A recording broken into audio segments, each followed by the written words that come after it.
Selamat malam pemirsa. Saatnya Anda menyaksikan Baita Belu, program berita teraktual terkait peristiwa yang terjadi di Nusa Tenggara Timur selama sepekan. Saya, Novita Lelukenda, akan menemani Anda dalam setengah jam ke depan.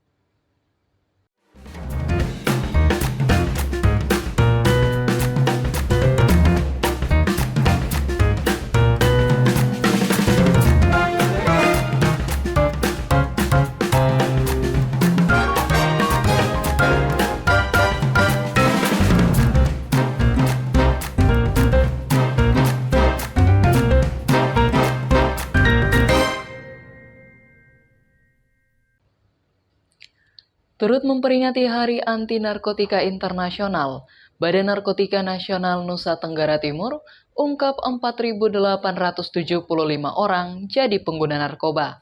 Saat ini angka prevalensi penyalahgunaan narkotika di NTT masih terhitung rendah. Hari Anti Narkoba Internasional yang diperingati pada tanggal 26 Juni 2024 menjadi momentum penting bagi masyarakat dunia untuk meningkatkan kewaspadaan dan kolaborasi dalam pencegahan penyalahgunaan narkoba. Dalam kegiatan peringatan Hari 2024 secara nasional bertempat di Pekanbaru dan di NTT diikuti melalui Zoom yang bertempat di Hotel Harper Kupang pada Rabu 26 Juni 2024. PLH Kepala BNN NTT Alexander S. Waki menekankan pentingnya edukasi dan koordinasi dengan semua stakeholder untuk meningkatkan kewaspadaan terhadap penyalahgunaan narkoba. Program Sekolah Bersinar dan Kampus Bersinar juga dijalankan untuk melindungi generasi muda dari bahaya narkoba. Kami berharap supaya momentum ini menambah sinergi, kolaborasi, khususnya kita yang ada di NTT ini. Kalau dibanding dengan provinsi yang lain, itu berapa kali lipat. Makanya kita di NTT kita terus berkolaborasi, bekerja sama semua stakeholder yang ada supaya kita bisa menekan angka prevalensi yang ada di NTT ini. Sementara itu mengenai kotaan atau koordinasi kabupaten kota tanggap ancaman narkoba, Koordinator Bidang P2M BNN NTT Lia Novita Ulya menjelaskan strategi ini adalah upaya mewujudkan Indonesia bersih narkoba. Menurut Lia, pengukuran kotaan ini dilaksanakan setiap tahun dan hasilnya masih kurang tanggap, terutama di Kota Kupang dan Rotendao. Kurang tanggapnya karena menganggap permasalahan narkotika di NTT ini masih belum menjadi masalah yang serius, karena angka prevalensi sendiri di NTT ini kan masih terendah 0,1%, masih terendah dari 34 provinsi. Kita ada di urutan terakhir untuk angka prevalensi NTT. Terus juga untuk peredaran, mungkin dari sisi peredarannya, nah ini yang kita perlu waspadai karena berpotensi ya, karena kita mempunyai kawasan wilayah perbatasan, di Belu dan Australia ya, Timor Leste dan Australia. Namun saat ini menurut dari bidang pemberantasan juga dari Polda juga di Res Narkoba belum ada jaringan pengedar di sini. Di sisi lain, masyarakat dan pemerintah daerah diharapkan untuk semakin aktif berpartisipasi dalam berbagai kegiatan pencegahan penyalahgunaan narkoba.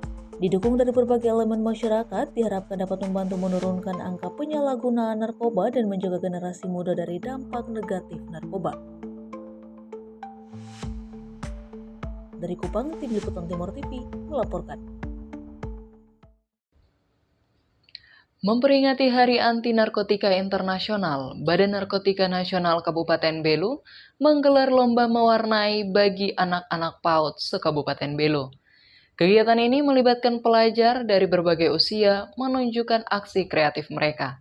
Seperti apa keseruannya? Berikut kami tayangkan untuk Anda. Badan Narkotika Kabupaten Belu bekerja sama dengan pemerintah daerah dan tim pergerakan PKK Kabupaten Belu menggelar lomba mewarnai bagi anak-anak PAUD dari berbagai wilayah se-Kabupaten Belu dalam rangka memperingati Hari Anti Narkotika Internasional yang digelar di Gedung Olahraga Labone Atambua pada Senin 24 Juni 2024. Kegiatan ini diikuti siswa-siswi PAUD se-Kabupaten Belu dengan dua kategori, yakni kategori A untuk usia 3-4 tahun dan kategori B untuk usia 5-6 tahun. Panitia menyediakan penghargaan berupa piala, uang tunai serta piagam kepada pemenang lomba juara 1, 2, 3 hingga juara harapan. Tak hanya itu, seluruh peserta yang terlibat mendapatkan piagam penghargaan. Penyuluh narkotika ahli muda sekaligus koordinator lomba Dominikus Triasteran menegaskan kegiatan ini akan terus berlangsung setiap tahun. Karena untuk menuju generasi emas, anak-anak perlu dipersiapkan mental dan belajar berkompetitif sedini mungkin agar mereka terbiasa terus berlatih mempersiapkan diri. Baik, di hari ini kami Badan Narkotika Nasional Kabupaten Belu bekerja sama dengan pemerintah daerah Kabupaten Belu, tim penggerak PKK Kabupaten Belu, Bunda PAUD, yang didukung oleh beberapa lembaga swasta, dunia usaha. Kami melakukan perlombaan mewarnai bagi siswa PAUD se-Kabupaten Belu yang berlangsung hari ini di Gor LA Bone Atambuam. Kegiatan ini kami lakukan dalam rangka memeriahkan Hari Anti Narkotika Internasional 2024 yang akan jatuh pada tanggal 26 Juni 2024 nanti.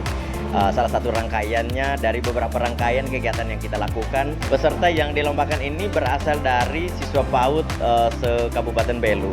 Tetapi hari ini ada sekitar lebih dari 100 siswa PAUD yang berpartisipasi di kegiatan hari ini. Kita memberikan sedikit tabungan buat pendidikan anak-anak PAUD di Kabupaten Belu ini, sekitar 7 jutaan rupiah total hadiahnya, dan itu bagi mereka pemenang juara 1, 2, 3 dan harapan 1, 2. Tetapi untuk semua hadiah-hadiah hiburan kepada semua peserta. Jadi semua yang menjadi peserta wajib kami berikan hadiah-hadiah menarik untuk mereka bawa pulang. Ya, kalau harapan ke depan diharapkan memang kegiatan ini terus kita lanjutkan, apalagi kita tahu bersama bahwa ini anak-anak usia PAUD, usia 3, 4, 5, 6. Di tahun 2045, 100 tahun Indonesia Merdeka, generasi emas mereka ini perlu kita siapkan bersama. Mudah-mudahan mereka ini bisa menjadi anak-anak yang baik, dan kami berencana bahwa setiap perayaan Hari Anti Narkotika setiap tahun, salah satu agenda yang kemudian menjadi rutinitas kami adalah lomba-lomba kepada anak-anak, dan terlebih lomba mewarnai ini kita berikan kepada anak-anak PAUD. Tampak 100 peserta didik dari masing-masing sekolah sangat antusias dalam mewarnai. Begitu pula antusias orang tua dan guru yang mendukung penuh kelancaran kegiatan ini sehingga berjalan dengan damai. Dan diharapkan kegiatan ini dapat menjadi inspirasi bagi anak-anak lain yang belum berpartisipasi pada kegiatan serupa. Dan diharapkan kegiatan ini dapat menjadi inspirasi bagi anak-anak lain untuk berpartisipasi pada kegiatan serupa di tahun-tahun yang akan mendatang. Dari Belu, Tim Liputan Alam 2 TV melaporkan. Pemerintah Kota Kupang gelar pembukaan perancangan kajian lingkungan hidup strategis. Kegiatan ini digelar di Hotel Amaris Kota Kupang pada Kamis 27 Juni 2024.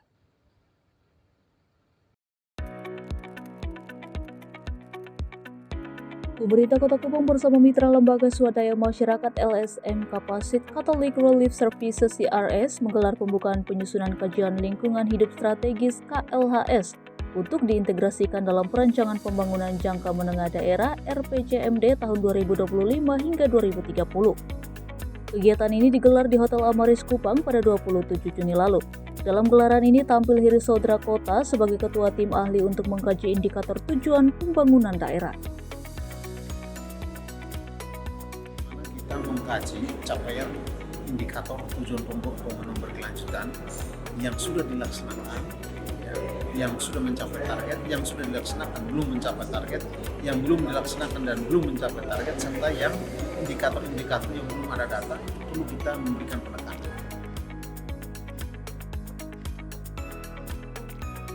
Upi Gufiro, manajer CRS, menyampaikan permasalahan pengelolaan limbah masih menjadi persoalan yang urgent di Kota Kupang. Ia juga menyampaikan jika pola ini terus berkelanjutan, kedepannya akan mendatangkan masalah lingkungan yang lebih parah. Belum mampu memilah limbahnya dari mana yang organik, mana yang non organik, kemudian belum diolah menjadi kayak recycle, reduce, seperti itu belum gitu. Nah itu kalau kedepannya tidak segera diatasi, maka ini akan menjadi bencana yang lebih besar seperti itu. Melalui penyusunan kajian lingkungan hidup strategis ini nantinya akan menjadi acuan program pembangunan pemerintah 5 tahun mendatang. Dari Kupang, Tim Liputan Timur TV melaporkan. Bupati Belu Dr. Agustinus Taolin menerima 2 dari 4 dokumen, yakni Rencana Penanggulangan Bencana dan Kajian Risiko Bencana, yang diserahkan langsung oleh Catholic Relief Services dan Circle of Imagine Society Timor. Berikut informasi selengkapnya. Bupati Belu Dr. Agustinus Taolin menerima 2 dokumen penting dari Catholic Relief Services CRS dan Circle of Imagine Society CIS Timor, yakni penyerahan dokumen Rencana Penanggulangan Bencana RPB dan Kajian Risiko Bencana KRB untuk Kabupaten Belu tahun 2024-2028 yang berlangsung di ruang rapat Bupati Belu pada Senin 24 Juni lalu. Dalam penyerahan, Bupati Taolin didampingi oleh Kepala Badan Penanggulangan Bencana Daerah dan Kepala Dinas Sosial PMD Kabupaten Belu. Taolin menyatakan bahwa pemerintah Kabupaten Belu baru menerima 2 dari 4 dokumen yang akan diberikan oleh CRS dan CIS Timor. Dokumen-dokumen ini diharapkan dapat menjadi pedoman dalam menghadapi potensi bencana di wilayah tersebut.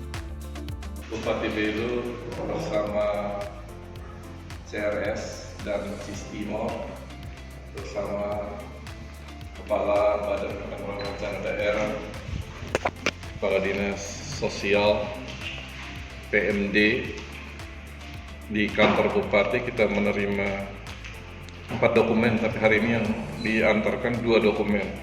1 dokumen kajian risiko bencana, kemudian yang 1 dokumen rencana penanggulangan bencana Kabupaten Belu. Dan seperti tadi diskusi, dokumen-dokumen ini menjadi syarat mutlak bagi pemerintah ya sebagai bagian dari RPJMD, dan nanti dalam pelaksanaan dokumen-dokumen ini diperlukan untuk tindak lanjut terhadap berbagai hal terkait dengan bencana dan ketahanan masyarakat di Kabupaten Belu. Jadi mudah-mudahan dokumen ini, bukan mudah-mudahan, dokumen ini akan memberikan manfaat bagi pemerintah dalam mengambil kebijakan dan tindak lanjut terhadap risiko bencana di Kabupaten Belu ya. Country Manager Catholic Relief Services Yeni Suryani menjelaskan bahwa pemilihan Kabupaten Belu didasarkan pada posisi yang strategis sebagai daerah rawan bencana, sesuai dengan kriteria kerawanan yang menjadi wilayah kerja CRS dan CIS Timor. Ia juga mengapresiasi pemerintah Kabupaten Belu yang dinilai sangat reseptif dan suportif terhadap kegiatan-kegiatan kemanusiaan ini. Ya, kami memilih Kabupaten Belu karena secara geografis sangat strategis tetapi juga rawan bencana. Jadi kerawanan terhadap bencana juga menjadi salah satu kriteria kami dalam memilih wilayah kerja. Seperti tadi Pak Bupati sampaikan, kita bekerja sama dengan pemerintah Kabupaten Belu untuk sama-sama menanggulangi risiko bencana, terutama dalam konteks penguatan masyarakat, sasaran masyarakat dan keluarga juga dalam menghadapi bencana, karena kita tidak bisa mencegah terjadinya bencana akan selalu datang. Untuk bagaimana masyarakat bisa mempersiapkan diri, bisa mempertahankan juga dan mengurangi risiko bencana.